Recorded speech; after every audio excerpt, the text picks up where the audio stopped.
peace. We move next to the battle over education between Governor Ron DeSantis and Vice President Kamala Harris. For the second time now in less than 2 weeks, VP Harris visited Florida to denounce new state standards for teaching African American history in public schools. The changes are backed by the governor, who's now calling on the VP to meet with state officials in Tallahassee and discuss it more. The issue has dominated headlines for 3 weeks now, with the governor, his 2024 rivals, and the Biden administration all throwing punches. And as our Forrest Saunders reports from Tallahassee tonight, there's no end in sight. It was Monday evening.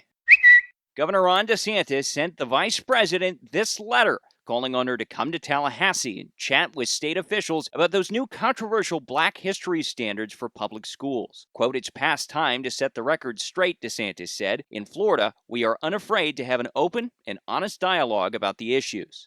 Right here in Florida, they plan to teach students that enslaved people benefited from slavery. VP Kamala Harris offered her response Tuesday in Orlando. It was an unequivocal no. There is no round table, no lecture, no invitation we will accept to debate an undeniable fact. There were no redeeming qualities of slavery. The stop, Harris's second in Florida in less than 14 days. A sign the Biden administration not only sees swing in the swing state, but that the history standards are a weak spot in the governor's political armor. Show the amendment approved. The state ed board approved the changes last month. Lessons include instruction on, quote, how slaves developed skills which in some instances could be applied for their personal benefit, and, quote, acts of violence perpetrated against and by African Americans. Officials defend them as honest and fair.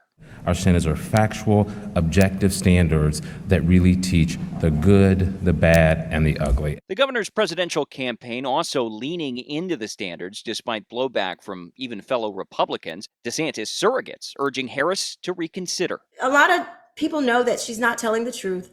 And, for her to sit down, I think, maybe it would show some character, some dignity, some integrity. I think that would be a great idea. While the sit-down seems unlikely, Florida's ed commissioner is set to be a part of a town hall next week to defend and discuss the standards. State Senator Chevron Jones, a Democrat, the organizer, with high hopes. The fact of the matter is the people want answers, regardless of what the politics is, right, around it. Yeah, we owe it to the community. Time will tell what comes of the meeting. Meanwhile, the new standards set to take effect in the coming academic year. At the Capitol, Forrest Saunders, ABC Action News.